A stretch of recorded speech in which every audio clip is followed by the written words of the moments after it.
Let me ask you a question, and I need you to be brutally honest with yourself.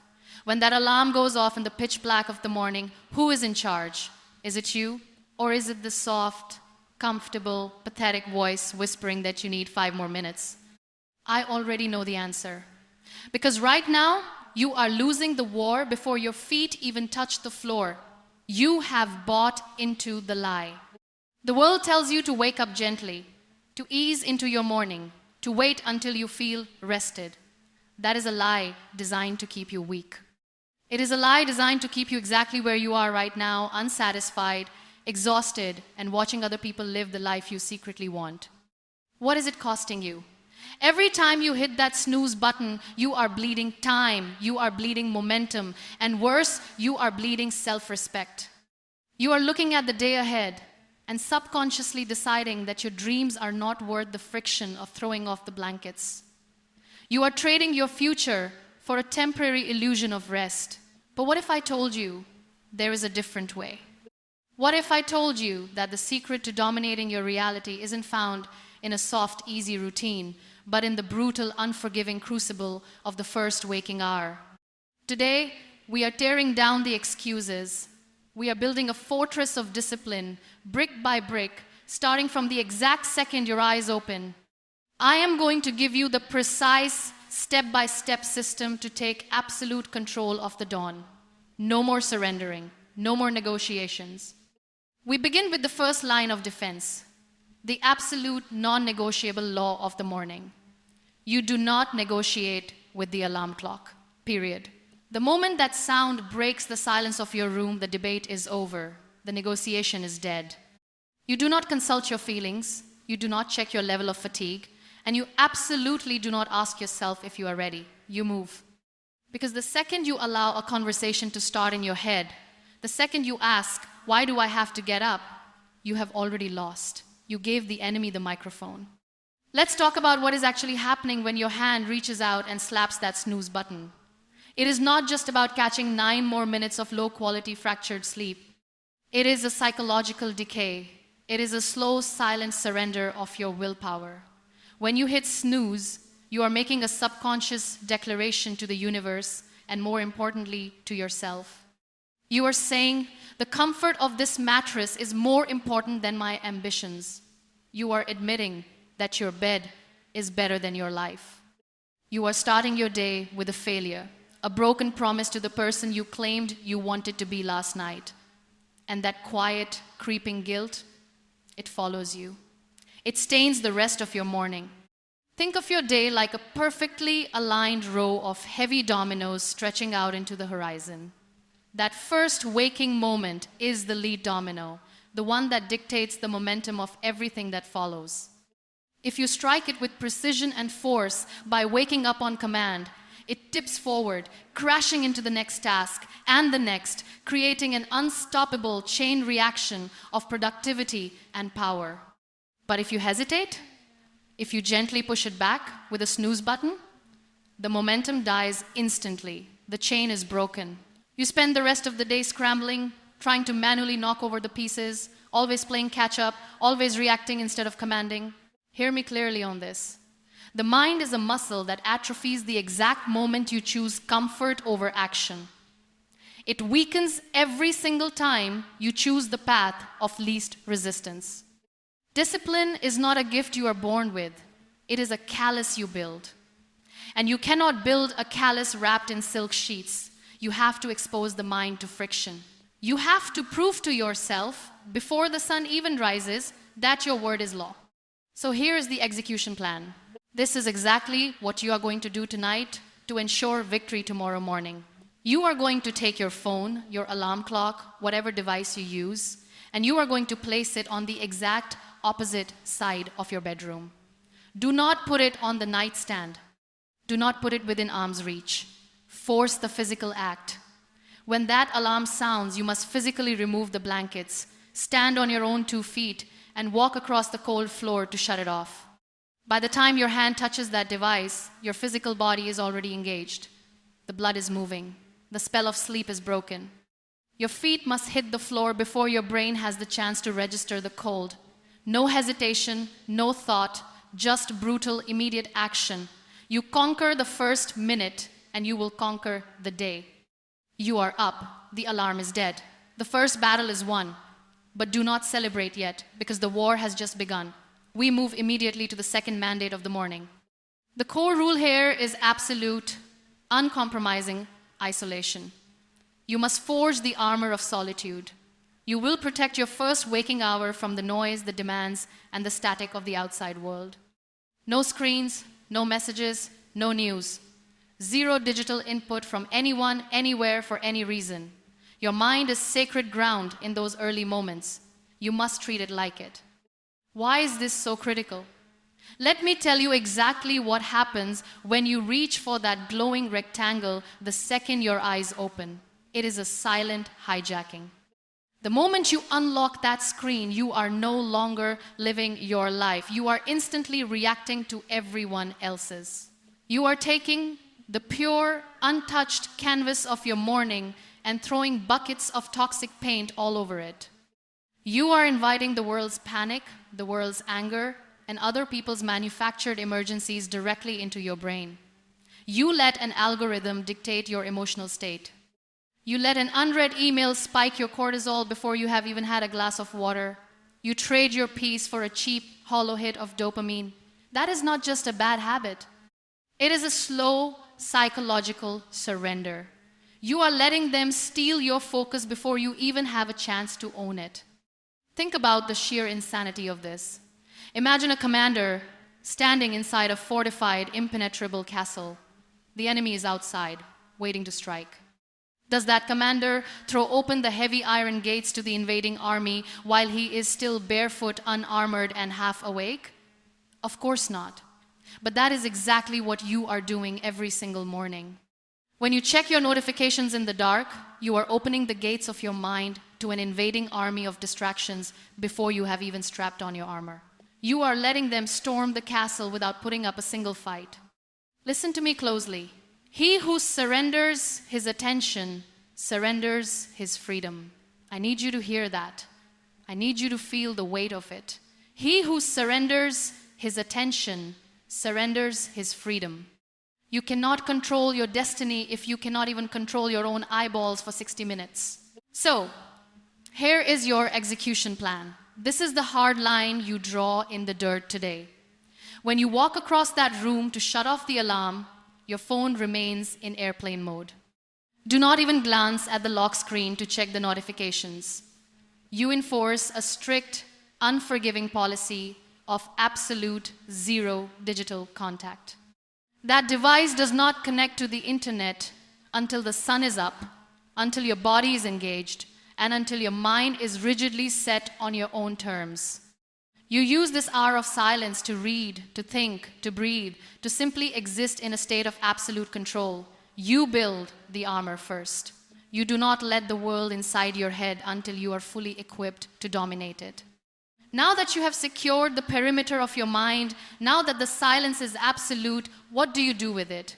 You do not sit there and close your eyes to dream about pleasant thoughts. No. You use the quiet to go to war with your own illusions. This brings us to the third mandate, inspired by the sheer resilience of the Muniba principle. The core rule is this: you must practice radical, unflinching acceptance of your current reality. You must strip away every single ounce of victimhood from your vocabulary. You must look directly at the wreckage of your own mistakes and say, I am here, this is my reality, and I am the only one who can fix it. Why do so many of you stay stuck in the exact same miserable spot year after year? Because you are lying to yourselves. You tell yourselves that the economy is rigged, that your boss is blind to your talent, that your genetics are bad, or that the timing just was not right. You complain. And let me tell you the dark, dangerous truth about complaining. Complaining is an anesthetic. It is a cheap, readily available drug that temporarily numbs the sting of your own mediocrity. It feels good in the moment to point the finger and blame someone else, does it not? But while you are temporarily numbing that pain, your life is undergoing a slow, quiet collapse. The foundation is rotting right beneath your feet because you refuse to take responsibility for the cracks. You are choosing the temporary comfort of a lie over the permanent friction of the truth. Imagine standing in front of a mirror, not a funhouse mirror that bends and warps the glass to make you look taller or stronger or better than you are. I am talking about a massive high-definition glass under harsh, glaring lights. That mirror does not care about your fragile feelings. It does not care about your hidden potential or the desperate excuses you rehearsed in the shower. It only reflects the absolute, undeniable physical reality standing in front of it. Your life is exactly the same. You cannot fix a flaw you refuse to look at. You cannot rebuild a crumbling wall if you squeeze your eyes shut and pretend the bricks are solid. You have to stare directly into the glare of your own failures. Listen to this truth and let it echo in the silence of your morning. Pain is a fact. Suffering is a choice you make every single morning. The pain of your current circumstances, the pain of your past, the brutal reality of the hand you were dealt, that is a fact. It happened. It is real. But the suffering, the endless agonizing mental loop of, why me? That is a choice.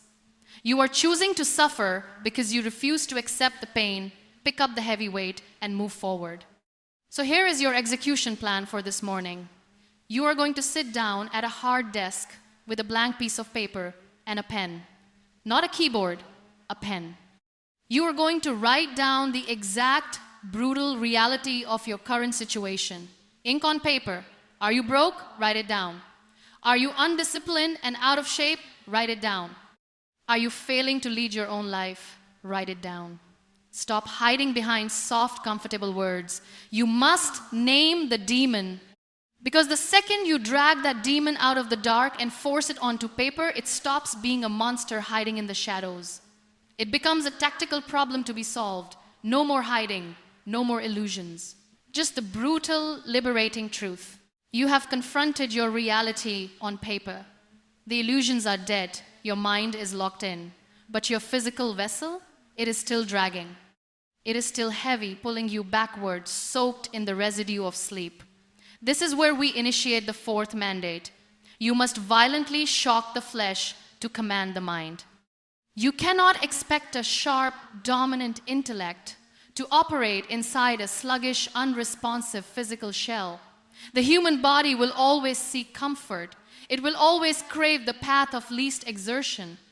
It wants the couch, it wants the blanket. You have to aggressively, intentionally interrupt that default programming. What happens if you skip this? What happens if you shuffle around the house in your slippers, sipping a warm cup of coffee, staring out the window, waiting for the energy to magically arrive? I will tell you exactly what happens. You lose the edge. Lethargy breeds apathy. A stagnant body inevitably, undeniably produces a stagnant mind.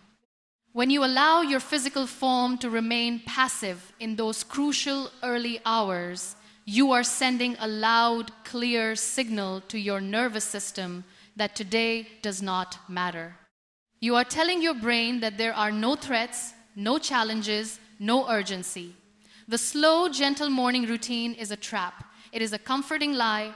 It tricks you into thinking you are preparing for the day, when in reality, you are just stretching out your hibernation. And before you know it, half the day is gone, and you are left wondering why you feel so incredibly useless. Think of your physical body like a massive, heavy piece of industrial machinery. It has been sitting dormant in the freezing cold all night long. You cannot just gently turn the key and expect it to roar to life at maximum capacity. It does not work like that. You have to force a spark into that cold, dormant engine. You have to pump the fuel into the lines. You have to crank the ignition with violent, deliberate intent. If you just let it sit there and idle, the engine stays cold, the gears grind, and the machine stalls the very second you demand actual power from it. Your body is exactly the same. You cannot wait for the fire to start on its own. You have to strike the match. You have to manufacture the heat. Listen to the cadence of this truth. Do not just hear it. I need you to absorb it into your bones. The body must be broken daily so it remembers exactly who is in charge. I will say it again. The body must be broken daily so it remembers who is in charge. Your flesh is not the master. Your temporary comfort is not the master. Your will is the master. And the only way the flesh learns to obey the will is through the sudden, deliberate application of physical friction. So here is your physical mandate. Here is the execution plan. Within the first 20 minutes of waking up, you must introduce an immediate, undeniable physical stressor. I am not talking about a gentle stretching session on a yoga mat. I am talking about shock. You drop to the floor right there on the rug and you execute push-ups until absolute, total muscular failure. You go until your arms shake and your chest burns. Or you walk into the bathroom, you step into the shower, and you turn the dial to the coldest possible setting. You stand under that freezing, biting water and you force yourself to control your breathing. You do not panic, you master the shock. You force the blood to pump, the lungs to expand, and the eyes to widen. You do this and you violently rip the last remaining shreds of weakness from your body. You prove through immediate physical action that you are awake, you are alive, and you are ready for war. You are awake. The blood is pumping violently through your veins. Your mind is clear and isolated from the noise of the masses. But let me ask you a question. What good is all that power if you have no idea where to aim it? Clarity without a target is just useless, chaotic energy. We arrive at the fifth mandate of the morning. You must define the daily war. You have to identify the singular, critical objective that must be conquered by the time the sun goes down. I am not talking about a soft, optimistic wish list. I am not talking about a collection of household chores. I am talking about one absolute, non-negotiable target. Why do so many people end their days completely exhausted, completely drained, yet entirely unaccomplished? Let me expose the most dangerous trap in the modern world. It is the illusion of busy work. You wake up and you make a to-do list with 25 trivial, meaningless tasks. You answer low-priority emails, you reorganize your desk, you check off tiny little boxes, and you tell yourself you are grinding. You look in the mirror and say, I am working hard today. But are you? Are you really? Or are you just moving fast in the exact wrong direction and calling it progress? Being busy is the ultimate hiding place for the lazy mind. It is a coward's way of avoiding the heavy, intimidating work that actually demands courage. You drain your willpower on the insignificant details, and when the real, needle-moving battle calls your name, you have absolutely nothing left in the tank. You surrender to the busy work because it feels safe. Picture two soldiers in the pitch black of night. The first one panics. He grabs a heavy machine gun and just holds down the trigger, spraying hundreds of rounds blindly into the dark tree line. He makes a massive amount of noise. He creates chaos. He expends every single piece of his ammunition. But when the smoke clears, he has hit absolutely nothing. Now look at the sniper. The sniper does not panic. The sniper breathes. The sniper calculates the wind, the distance, the drop. And with one single, deliberate, devastating pull of the trigger, the high-value target is eliminated. The machine gunner was incredibly busy. The sniper was lethal. Which one are you being when you sit down to start your day? Write this truth down in the front of your mind and burn it into your memory forever. Motion without direction is nothing but wasted sweat. I will repeat that so you feel the weight of it. Motion without direction is nothing but wasted sweat. Running 100 miles an hour on a treadmill still leaves you in the exact same room. Effort does not command respect, and effort does not change your life unless it is violently aimed at a definitive target. Here is your tactical execution plan. We are implementing the rule of one. Right after you have shocked your physical body, before you open a single app, before you speak to another human being, you sit back down at that desk. You ask yourself one brutal, clarifying question. If I accomplish absolutely nothing else today, what is the one single outcome that will make today an undeniable victory? What is the one heavy stone I must push up the hill? You isolate that one task. You write it down in large, unmistakable letters. That is your war. everything else is secondary.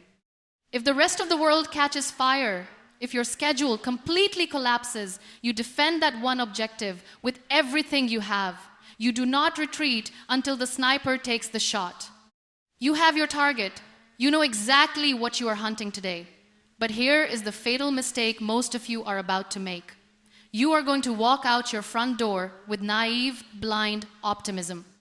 You are going to assume that the world is going to cooperate with your perfect little plan. We move to the sixth mandate. You must practice the Stoic rehearsal. The ancient philosophers called it premeditatio malorum, the premeditation of evils. The core rule is this: you must anticipate the chaos before it ever has a chance to strike. Let me break down exactly why your mind shatters at noon. You wake up, you get motivated, and you paint a picture in your head of a completely frictionless day. You expect the traffic to be light. You expect your coworkers to be competent. You expect the client to immediately say yes.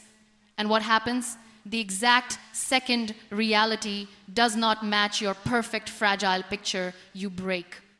The moment you get that aggressive email, the moment the tire goes flat, the moment the rejection hits, your emotional state completely collapses. You lose your temper, you lose your focus. You drop your weapon and you surrender. Why? Because you were attacked by something you refused to see coming. Naive optimism is not a strategy, it is a liability. It makes you soft.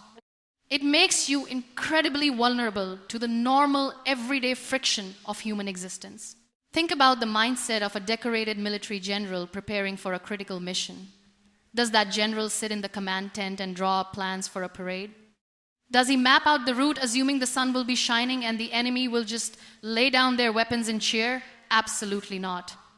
That general studies the map specifically to find the deadliest choke points. He looks for the exact spot in the valley where the ambush is guaranteed to happen. He prepares his troops for the worst possible weather, the worst possible communication failure, and the worst possible enemy tactics. He plans for the mud. He plans for the blood. He does not hope for a smooth road. He engineers a rigorous plan to survive the ambush. You need to adopt that exact same military mindset. Listen to this truth and lock it away in your mind. Expect the storm. Fortify the shelter before the first drop of rain ever falls. Do not wait for the crisis to figure out how you are going to react to it. If you wait until you are emotionally compromised to make a hard decision, you will always make the weak decision. Here is your execution plan. You are sitting at your desk. You have your single target written down. Now, you are going to look at the schedule for the rest of your day, and you are going to actively hunt for the danger. You must visualize the 3 exact points where today is most likely to break you. Where is the friction coming from? Is it that meeting at 2 p.m. with the boss who constantly disrespects you? Is it the powerful urge to eat garbage when your energy crashes at 4 p.m.? Is it the sheer exhaustion you will feel when you walk through the front door and your kids are screaming? Identify those 3 specific triggers right now. And then you write down your exact calculated counter move. You decide right now, in the complete silence of the morning, exactly how you will respond when the chaos hits. You pre-program your discipline. So when that boss speaks out of turn, when that fatigue sets in, you do not react with sudden, frantic emotion. You simply execute the counter move you already locked in hours ago. You beat the enemy to the punch. You have the mindset. You have the armor. You have the target, and you have anticipated the ambush. Now, we arrive at the final, most brutal mandate of the morning, section 7, the unforgiving clock. The core rule here is relentless, aggressive execution. There is no lingering. There is no staring blankly at the wall. You must move through this entire sequence with a devastating sense of urgency. Let me expose a very sophisticated, very dangerous lie that your brain is going to try to sell you. Your brain will try to turn this very routine into a brand new excuse to procrastinate. How many of you do this? You wake up, you do your push-ups, you take your cold shower, you sit down with your journal, and then you just stay there. You spend an hour writing down your goals. You spend another 45 minutes visualizing your success, You make an elaborate cup of coffee and stare out the window, patting yourself on the back for being awake. You tell yourself, I am doing the work, but are you? You are using the preparation as a physical hiding place from the actual execution. You are stretching out the morning routine so you do not have to face the heavy lifting of the day. That is not discipline. That is cowardice disguised as productivity. You are stalling. And every single minute you spend stalling, every minute you spend romanticizing your morning, is a minute the competition is spending executing. Think about the reality of a heavy glass hourglass sitting on your desk. Turn it over, watch the sand. It does not stop, does it? It does not pause because you are tired. It does not slow down because you are feeling anxious, or because you had a rough night, or because you need another cup of coffee to get into the zone. It slips relentlessly, silently through that narrow glass neck, grain by tiny grain. And once that sand hits the bottom, it is gone forever. You cannot bargain with it. You cannot write a check to buy it back. You cannot beg for a second chance. Every second you spend lingering in your morning routine is sand pouring into the void. It is a piece of your life that you just let burn away while you were busy getting ready to get ready. Hear this truth and let it send a shock wave down your spine. Time owes you absolutely nothing. It does not care about your potential, it does not care about your dreams, and it will mercilessly crush you if you do not respect it. Time is the only resource you cannot manufacture, and yet you treat it like it is infinite. It is not infinite. It is running out right now, in this very second, while you sit there hesitating. Here is your final execution plan. You are going to time box this entire sequence. You do not just wake up and drift aimlessly through these steps. You put a hard, definitive, unyielding limit on the preparation. 10 minutes to wake and move. 10 minutes to document the brutal truth. 10 minutes to define the daily war and lock in the Stoic rehearsal. 30 minutes total. The moment that 30-minute clock expires, the preparation is over. You drop the pen, you shut the notebook, you step out of the silence. And you immediately, aggressively attack the singular target you wrote down. Moving from waking to working must happen with ruthless efficiency. The morning routine is not the destination, it is the launch pad. So ignite the engines, get off the pad, and get into the fight. If you string these mornings together, if you conquer the alarm clock, if you forge the armor of solitude, if you face your brutal truth, shock your physical body, lock onto your daily target, prepare for the ambush, and execute with ruthless urgency, what do you think happens? I will tell you exactly what happens. You become unrecognizable. The compounding weight of these daily violent victories fundamentally rewrites your DNA. You stop being a victim of your circumstances, waiting for luck to strike, and you become the undisputed architect of your reality. You walk out your front door with a quiet, terrifying confidence. Why? Because you have already won the hardest battle of the entire day before the rest of the world even opened its eyes. But I need to leave you with one final undeniable truth. Look around you. Look really close at the life you are living. No one is coming to save you. There is no hero riding over the hill to rescue you from your own bad habits. There is no secret formula, no magic pill, and absolutely no perfect moment waiting for you in the future. The cavalry is not coming. It is just you. It has always been just you. You are the only one who can drag yourself out of the mud. You are the only one who can change the trajectory of your bloodline. So draw the line in the sand. Make the decision right now. Not next week, not on Monday, not when you finally feel motivated. Today. Tonight, when you set that alarm across the room, you are making a binding contract with your future self. Tomorrow morning, you do not hit snooze. You wake up and you dominate. Start today. Start right now